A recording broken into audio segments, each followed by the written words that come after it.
नमस्कार दोस्तों, स्वागत है आपका योर मनी चैनल पर। आज हम डिस्कस करेंगे केयर हेल्थ इंश्योरेंस की केयर सुप्रीम पॉलिसी के बारे में। इस पॉलिसी को मैंने डिटेल में डिस्कस किया है और पॉजिटिव और नेगेटिव फीचर्स को भी एनालाइज किया है। तो चलिए अब हम स्टार्ट करते हैं।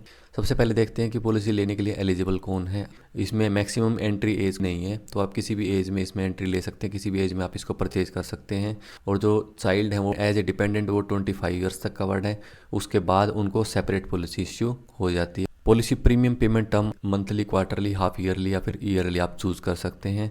इसके अलावा दोस्तों पॉलिसी इंडिविजुअल और फैमिली फ्लोटर बेसिस दोनों पर अवेलेबल है। इंडिविजुअल में इसमें मैक्सिमम 6% तक आप कवर कर सकते हैं और फैमिली फ्लोटर में आप इसमें मैक्सिमम 4% कवर कर सकते हैं, 2 अडल्ट और 2 चिल्ड्रन।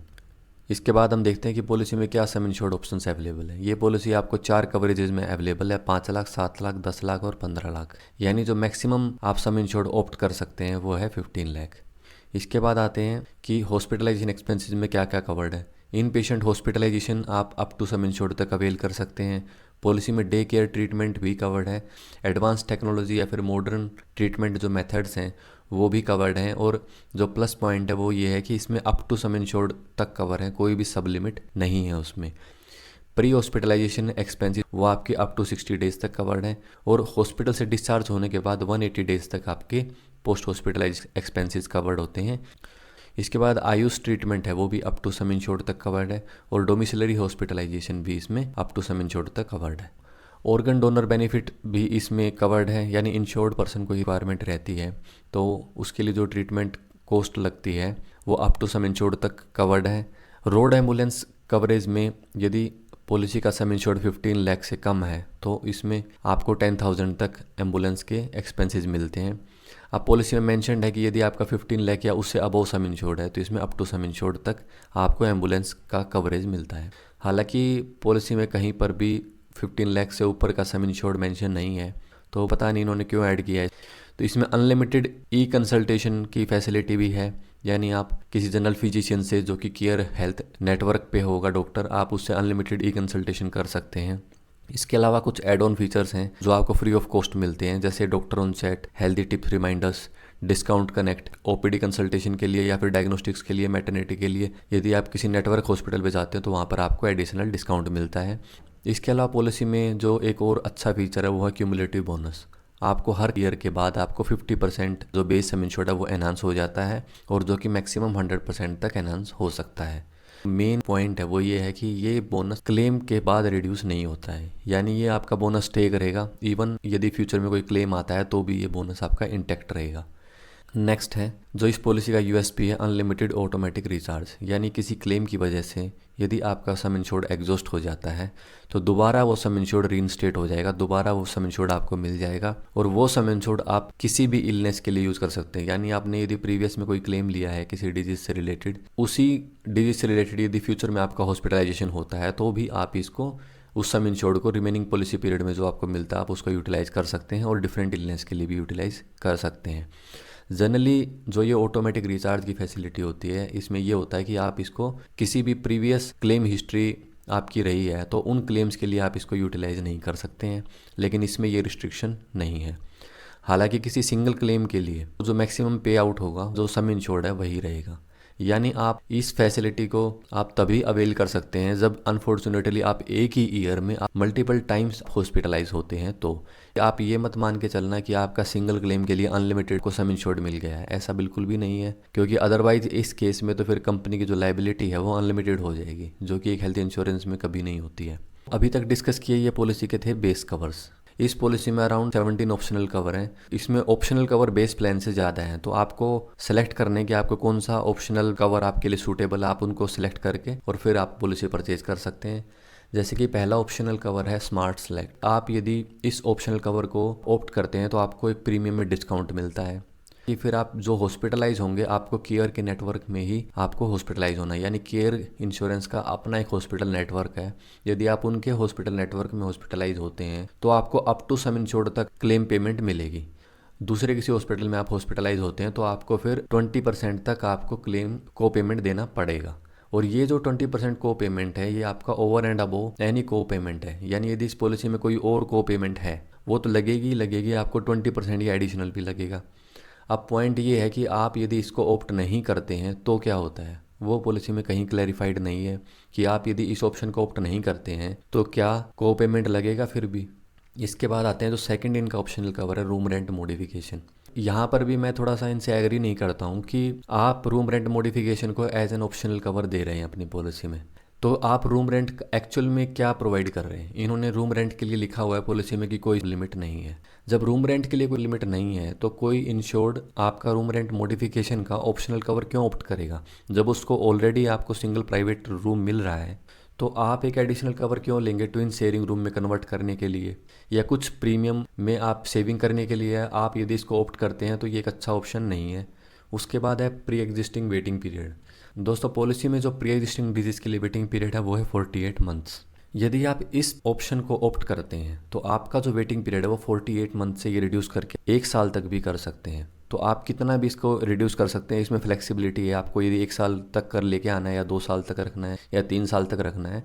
इसके बाद है named element wait period. Policy में कुछ स्पेसिफिक डिजीज मेंशन होते हैं जो कि क्रोनिक इलनेस होती हैं, स्लो ग्रोइंग इलनेस होती हैं, जैसे कि हर्निया, फिस्टुला, कैटरेक्ट वगैरह। इस पॉलिसी में उनका जो वेटिंग पीरियड है वो है 24 मंथ। हालांकि यदि आप कुछ एक्स्ट्रा प्रीमियम पे करते हैं तो आप इसको रिड्यूस कर सकते हैं अप टू 12 मंथ।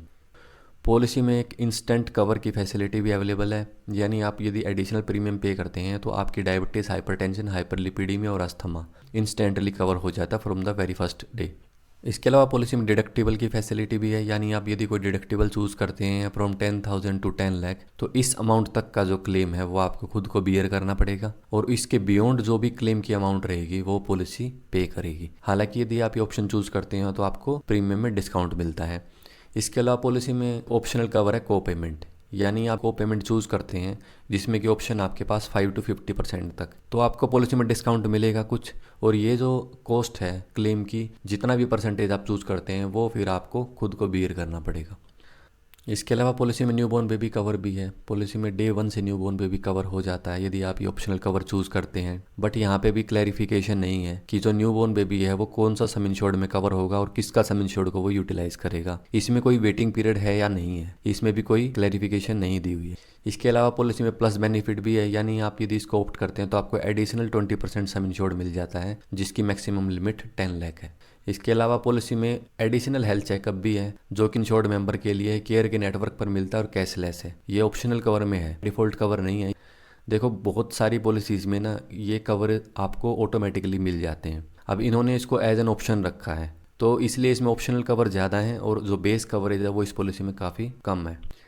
इसके अलावा दोस्तों पॉलिसी में एक और बोनस कवर अवेलेबल है, क्यूमुलेटिव बोनस सुपर। आपका जो सम इंश्योर्ड है वो 100% एनहांस हो जाएगा पर ईयर, और ये अप टू 500% तक एनहांस होगा। यानी आपका जो बोनस मिला था आपको ऑलरेडी 100%, ये उसके ऊपर एडिशनल 500 है, यानी आपको जो टोटल बोनस अमाउंट है वो अप टू 600% तक मिलेगी। और इस बोनस के ऊपर भी क्लेम का कोई इम्पैक्ट नहीं रहेगा, यानी ये बोनस भी आपका इंटैक्ट रहेगा थ्रू आउट पॉलिसी।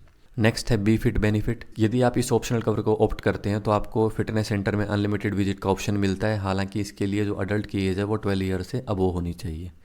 पॉलिसी में वेलनेस बेनिफिट भी अवेलेबल है। ये टर्म काफ़ी क्लियर और सिंपल है। आपको 10,000 स्टेप्स डेली करने हैं। यदि आप 270 डेज से ज़्यादा डेज ऐसे निकाल देते हैं जिनमें आपके डेली स्टेप्स 10,000 से ज़्यादा हैं तो आपको प्रीमियम में 30% तक डिस्काउंट मिलता है। और यदि आपके ऐसे डेज 120 से लेस रहते हैं तो आपको डिस्काउंट नहीं मिलेगा। इसके अलावा पॉलिसी के लास्ट के जो 2 मंथ हैं वो इसमें काउंट नहीं होते हैं, वो आपके नेक्स्ट ईयर में काउंट होंगे। नेक्स्ट है पॉलिसी में एयर एम्बुलेंस की फैसिलिटी भी अवेलेबल है और ये up to 5 lakh per year मिलता है। और इसमें जो आपका ट्रीटिंग डॉक्टर है वो कंफर्म करेगा कि जो पेशेंट है उसको एयर एम्बुलेंस की रिक्वायरमेंट है तो ही आपको ये कवर मिलता है। इसके अलावा पॉलिसी में एडिशनल वुमेन केयर का एक कवर है जिसमें मेमोग्राफी, सर्विकल कैंसर की स्क्रीनिंग और पीसीओएस और पीसीओडी टेस्ट की फैसिलिटी मिलती है। इसमें आपको एक लिमिटेड अमाउंट मिलता है 10,000 to 50,000। इसके अलावा पॉलिसी में मेंटल हेल्थ का कवर भी अवेलेबल है। ये सभी कवर ऑप्शनल कवर हैं और मेंटल हेल्थ में भी आपको 10,000 से 50,000 का कवरेज आपको मिलता है। और जो मेंटल इलनेस इसमें कवर्ड है वो है acute depression, obsessive compulsive disorder, anxiety और पोस्ट ट्रॉमेटिक स्ट्रेस डिसऑर्डर। तो केवल इन्हीं के लिए ही आपको कवरेज मिलेगा। नेक्स्ट और लास्ट जो ऑप्शनल कवर है वो है क्लेम शील्ड। क्लेम शील्ड में कुछ नॉन पेएबल आइटम होते हैं जो आपको हॉस्पिटलाइजेशन के दौरान जिनकी पेमेंट नहीं मिलती है। यदि आप इस कवर को ऑप्ट करते हैं तो आपके वो नॉन पेएबल आइटम्स हैं वो भी कवर हो जाते हैं। दोस्तों अब इस पॉलिसी में क्या वेटिंग पीरियड है मैं ऑलरेडी डिस्कस कर चुका हूँ। यदि आप फर्स्ट पॉलिसी परचेज करते हैं तो उसमें फर्स्ट 30 डेज आपकी कोई भी इलनेस कवर नहीं होती है। हालांकि एक्सीडेंट से रिलेटेड हॉस्पिटलाइजेशन इसमें डे 1 से कवर हो जाता है। तो ये केवल फर्स्ट पॉलिसी में होता है। रिन्यूअल के टाइम पर ये वेटिंग पीरियड नहीं एप्लीकेबल होता। इसके अलावा नेम्ड एलिमेंट हैं उनके लिए 24 मंथ्स का वेटिंग पीरियड है, जैसे कैटरेक्ट, हर्निया, फिस्टुला इत्यादि। इसके अलावा प्री एग्जिस्टिंग कोई आपको डिजीज़ है और इंश्योरेंस कंपनी ने उसको एक्सेप्ट किया है प्रपोजल के टाइम पर, तो वो आपका डिजीज 48 मंथ के बाद कवर हो जाएगा।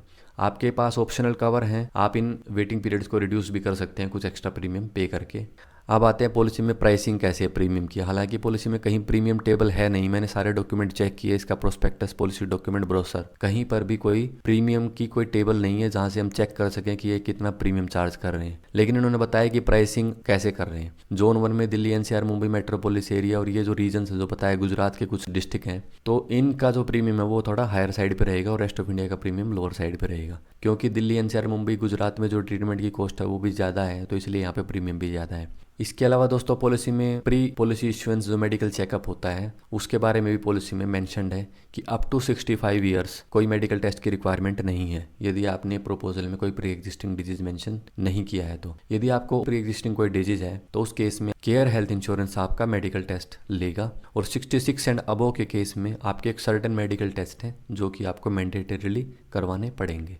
इसके अलावा पॉलिसी में जो डिस्काउंट्स हैं कि आपको कैसे डिस्काउंट मिल सकता है एडिशनल इसके प्रीमियम पे, वो दिया हुआ है कि केयर हेल्थ के एम्प्लॉय के लिए है कुछ 15% डिस्काउंट। फिर आप यदि 2 साल का टेन्योर ऑप्ट करते हैं तो आपको टोटल प्रीमियम में 7.5 का डिस्काउंट मिलता है। और 3 साल का यदि आप टेन्योर लेते हैं पॉलिसी का तो आपको 10% तक डिस्काउंट मिलता है। फिर फैमिली डिस्काउंट मिलता है, आप जितने ज़्यादा मेंबर्स ऐड करते हैं उसके अकॉर्डिंग आपका डिस्काउंट बढ़ जाता है। इसके अलावा फ्रेश पॉलिसी इश्यूएंस पे 5% का डिस्काउंट है यदि आप रिन्यूअल करते हैं, और रिन्यूअल में आप कोई इंटरमीडिएट इन्वॉल्व नहीं करते हैं तो आपको फिर वो डिस्काउंट 2.5 मिलेगा। यदि आपके पास और कोई पॉलिसी है केयर की तो आपको एडिशनल डिस्काउंट मिलेगा।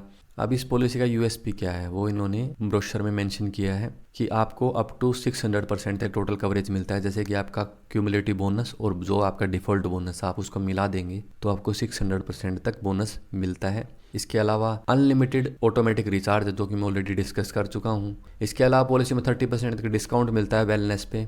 पॉलिसी में 100% तक आपको एम्बुलेंस कवरेज मिलता है यदि आपका सम इंश्योर्ड 15 लाख या उससे अबव है तो। अब पॉइंट ये है कि क्या ये यूज़फुल है? बिल्कुल भी नहीं है, क्योंकि आप एम्बुलेंस के लिए यदि आप 100% सम इंश्योर्ड यूटिलाइज कर लेंगे तो फिर हॉस्पिटलाइजेशन के लिए आप क्या यूज़ करेंगे? तो ये कोई यूएसपी नहीं है, ये जस्ट एक मार्केटिंग स्ट्रेटजी है। इसके अलावा अनलिमिटेड ई कंसल्टेशन है, ये भी ऑलमोस्ट हर पॉलिसी प्रोवाइड कर ही रही है। इसके अलावा हम देखते हैं कि पॉलिसी में क्या इश्यूज़ हैं। पॉलिसी में कोई मैटरनिटी कवर का ऑप्शन अवेलेबल नहीं है। जब आपने 17 ऑप्शनल कवर प्रोवाइड किए हैं तो आप एक एडिशनल मैटरनिटी का ऑप्शन भी दे ही सकते हैं। पॉलिसी में कोई भी ओपीडी कवरेज नहीं है। इसके अलावा पॉलिसी में न्यूबॉर्न बेबी का कवर है, बट उसका कितना सम इंश्योर्ड है, क्या उसमें वेटिंग पीरियड है, कोई क्लैरिटी नहीं है। अब हम डिस्कस करते हैं पॉलिसी में क्या पॉजिटिव फीचर्स हैं। पॉलिसी में प्री एग्जिस्टिंग डिजीज़ का जो कवर है वो 48 मंथ के बाद होता है, लेकिन आप उसको रिड्यूस कर सकते हैं और आप उसको 1 साल तक भी लेके आ सकते हैं कुछ एडिशनल प्रीमियम पेमेंट के बाद। पॉलिसी में एडिक्वेट सम इंश्योर्ड एनहांसमेंट ऑप्शन है, रिचार्ज बेनिफिट है, बोनस है, इसके अलावा प्लस बेनिफिट भी है। तो आपको सम इंश्योर्ड या कवरेज वाइज कोई इशू नहीं है पॉलिसी में। मॉडर्न ट्रीटमेंट का कवर इसमें अवेलेबल है, वो भी अप टू सम इंश्योर्ड तक है, कोई लिमिट नहीं है। प्री एंड पोस्ट हॉस्पिटलाइजेशन का कवरेज भी 60 और 180 डेज है, जो कि काफ़ी एनहांस्ड कवरेज है। इसके अलावा पॉलिसी में डिजीज वाइज कैपिंग नहीं है। इस पॉलिसी में कवरेज काफ़ी अच्छे मिलते हैं, आपका सम इंश्योर्ड काफ़ी हद तक एनहांस हो जाता है। बट पॉलिसी में जो टर्म्स हैं आप उनको ज़्यादा क्लैरिफाई कर सकते थे पॉलिसी होल्डर्स के लिए। तो ये था इस पॉलिसी के ऊपर डिस्कशन। यदि आपका कोई इसके ऊपर फीडबैक है और केयर के रिगार्डिंग आपका कोई फीडबैक है तो प्लीज़ आप कमेंट में ज़रूर डालिएगा। मैं अभी ट्विटर पर भी अवेलेबल हूँ, मेरा ट्विटर हैंडल है @game of insurance और आप ट्विटर पर मुझसे क्वेश्चन पूछ सकते हैं। Thanks for watching this video.